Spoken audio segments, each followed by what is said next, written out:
Hello friends, welcome to another video of 915Trade.com.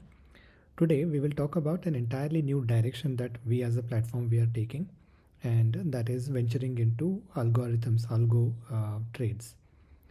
If you have seen recently on the website, we have an option called as Algo in the landing page itself. So if you click on that, we have a few algos listed here.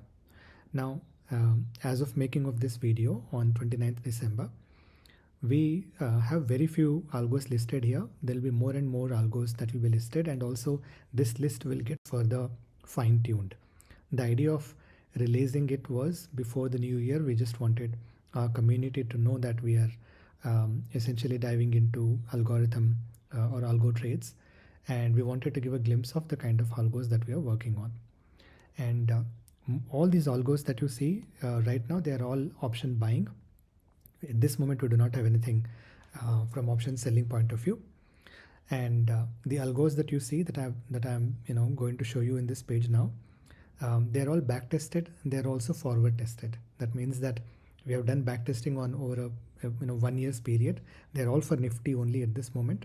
We are obviously working on algos for Bank Nifty and Sensex as well.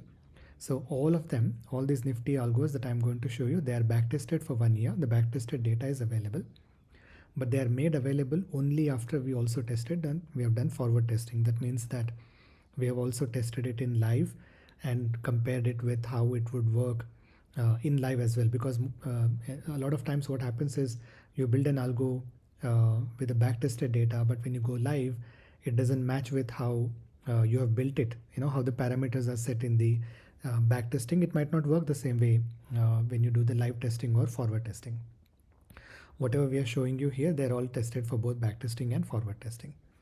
So let's say I'll pick one of the algo. We picked one of the well-known, classical musician, singer, Kumar Gandharva, Pandit Kumar Gandharva. We picked his name purely out of respect and love for his singing. And as the disclaimer says, this, it doesn't imply any endorsement or association. We would love to pick more names from the classical singing community. I'm sure as we release more and more algos, more and more names will be added here. Their name or their brand has nothing to do with the algos. Just out of love and respect is how we are using we are using the names. Now, so let's say I pick an algo, algo 1, for example. The first thing that you see is a panel with stats, and then it also shows you an equity curve. That is the default. It basically shows you the gross equity curve. Let's look at the stat. According to this particular strategy, overall it has executed about, or rather it would have executed if we had gone live in the year 2025. It would have executed 1068 trades. We are not done with December yet, by the way. So it has executed 1068 trades. Profitable trades are only 512, where loss-making trades are 548. So which means that the profitable ratio is actually less than 50%. So we don't even have 50% profitable trades. However, the total P&L for a capital of 20,000, this is option buying for Nifty. So 20,000 capital in most cases, does the trick. So the total P&L comes to 68,414, and per trade, for each trade, gross profit comes to 64 rupees, right? Capital required is 20,000. Gross profit is essentially 342% for 1 year, right? This is gross profit. Mind you, there is still brokerage and taxes that needs to be accounted, and max drawdown is 30%. Now this is important. You will have to pay attention to this max drawdown. What does this say? This says from a peak moment. A peak moment could be at the beginning itself. That means when you started with 20,000 capital, let's say, that could be the peak moment. Or a peak moment is somewhere like here, for example, where the capital went almost up to 49,223, and then it fell to close to 31,000. That is from 49,000 to 31,000. You have lost more than, let's say if we had this algo, we had lost more than 18,000, let's say close to 18,000 rupees, or 30% of the total capital.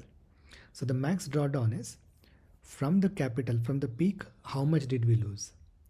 Now remember, luckily here, at the beginning, we did not have the max drawdown. What if you had subscribed to the algo here, right? you would have immediately seen a lot of drawdown. 30% drawdown you would have experienced immediately.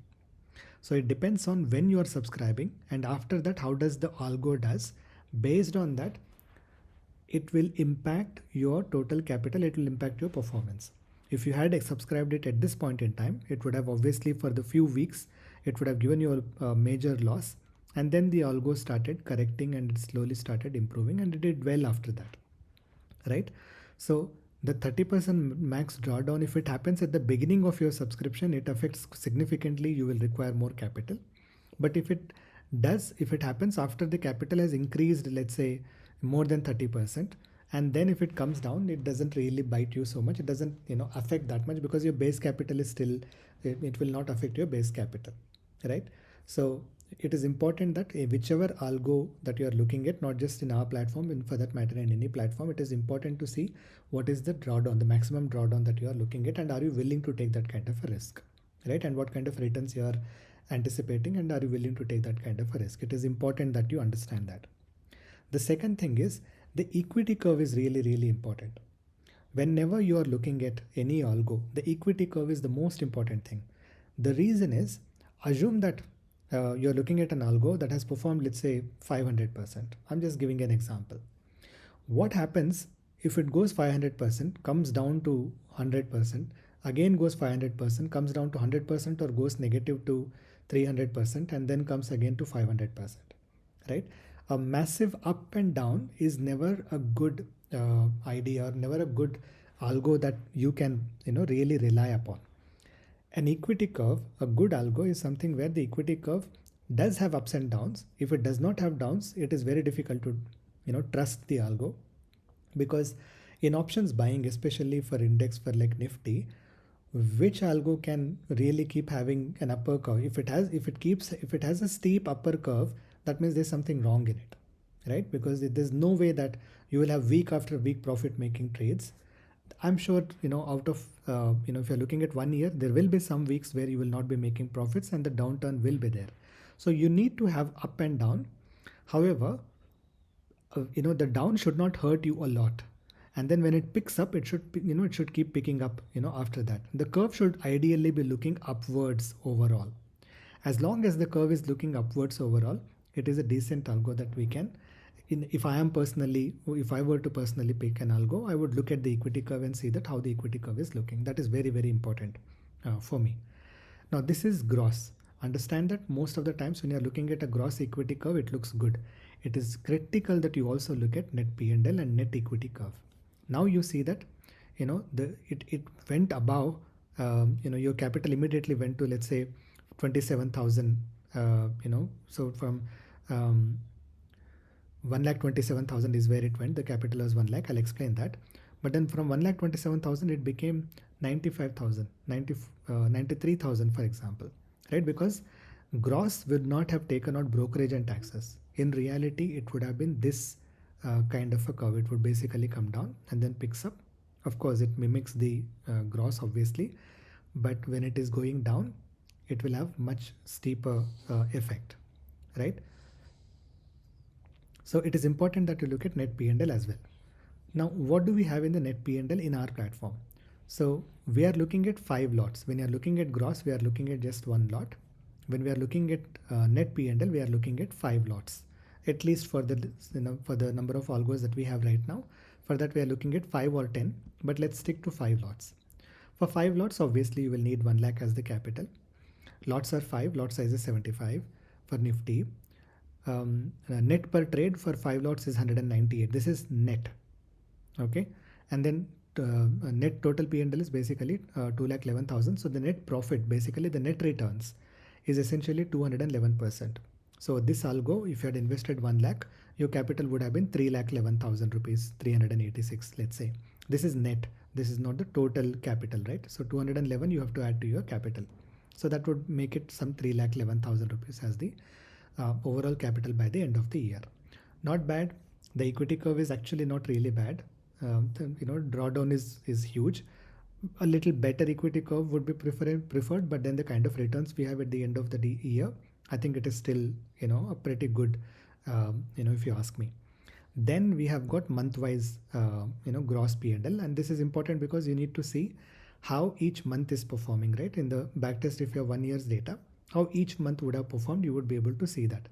Important thing you should also see is at the end of the month, when you're losing, what is the kind of, for example, 9,000, and if this is also 9,000, 10,000, for example, then it is worrisome.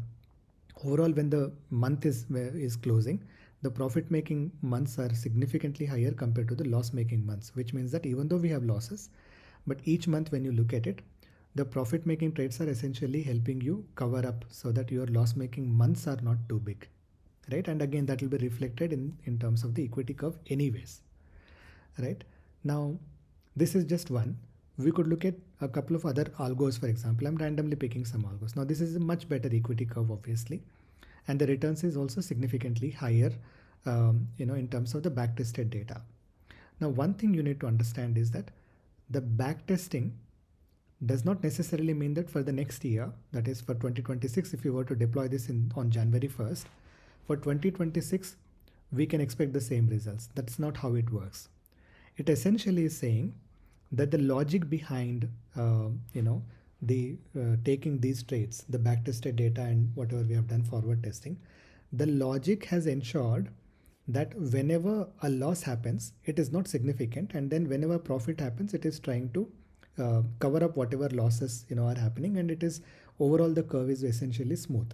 So the idea is the logic with which this is taking trades should ensure that 2026 also should essentially look something similar.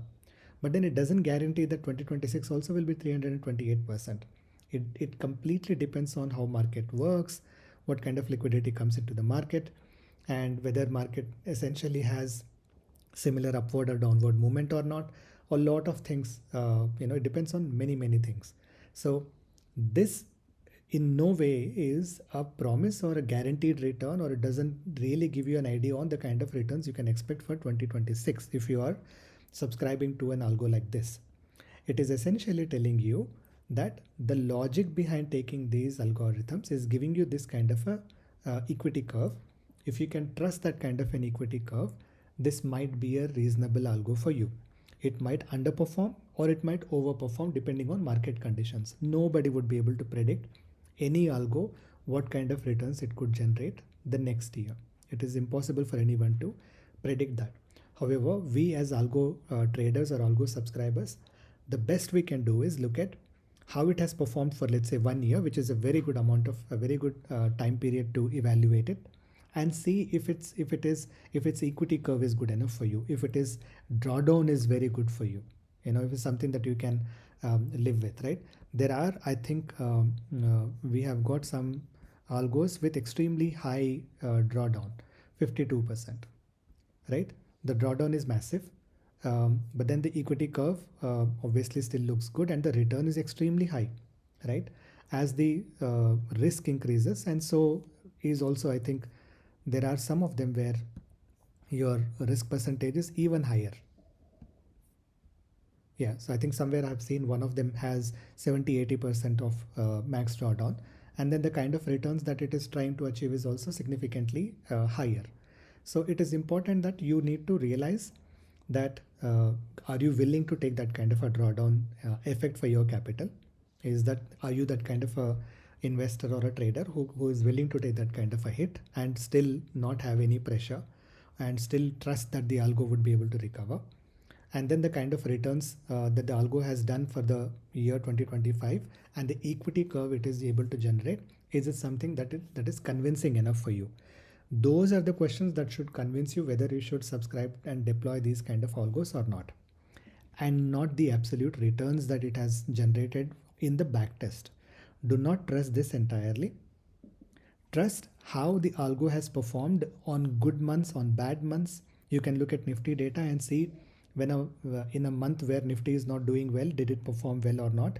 When the month, when Nifty was going down, did it do well? When Nifty was going up, did it do well, etc., etc., right? So those are the things that you should compare while subscribing, and not entirely go by the kind of returns that are listed here. These are backtested. Yes, the algo would have performed like this if we had deployed it, provided There will be some variations obviously compared to live versus backtesting, but more or less somewhere in that range it would have performed if you had deployed it in the month in 2025. But the idea for you, if you are willing to subscribe, is that you understand that you do not look at this alone. Look at the max drawdown, which is critical, the capital required, the number of trades that it is taking, and the percentage. Especially here, the profitable trades is very less, right, compared to the loss making trades, right? This is probably 30%, 35% maybe. And still it is able to do well, because the loss making trades, probably the average loss is significantly less compared to the average profit. But are you willing to take that kind of a risk? Are you willing to take that kind of a drawdown? Is the equity curve good enough for you? Those are the things that should let you decide whether you should subscribe to an algo or not. All right. I hope that gives you an idea on when you are looking to subscribe. We are not live yet. We are working out on ways to get live as soon as possible. But whenever you decide to subscribe to any algo, please look at these parameters and then subscribe to it, right? And moreover, this is not going to be a 1 week or 2 week kind of performance. You will have to give it significant amount of time for the algo to really show the results, because if you had subscribed here, for example, the algo would have made obviously losses for the 2 weeks before it basically recovered. However, if you had taken it here, you would have seen maybe 1 to 2 months, for example, a period of almost 2 months, the algo absolutely did not do well, right? It was stagnant, or it made losses. It did not make any decent profit. More than 2.5 months, it was stagnant. You should be willing to give the algo that kind of time, so that it when situation, when the rules or when the logic behind it really aligns, that it can basically pick up and give you the kind of returns that it has shown in the backtest, right? So it is important that you realize that there will be periods when it might not do anything, or it might just look flat or look down. But then it is in the longer period of time that is where it makes sense, right? When you're looking at 858, do not forget that there are 2 to 3 months time when it did nothing, or rather 2.5 months time where it did nothing, right? And then it kind of picked up, and this was the sharpest period when it basically performed. Now nobody can predict when this kind of a period comes. We just have to stay with those algos. Only then we will be able to experience. When the algo has its time, then it basically can pick up and perform well. Hope that clarifies a lot of queries. Hope that gives you an idea. We will announce when we go live. We will give you time, so that if you are interested, you could essentially subscribe to these algos. We will obviously, we are thinking of adding more and more algos. So do look out to this algo page. And hopefully we'll connect soon. There will be webinars we'll conduct, so look out for the event details, and we should be able to connect with you soon. Thank you. Thanks for your time.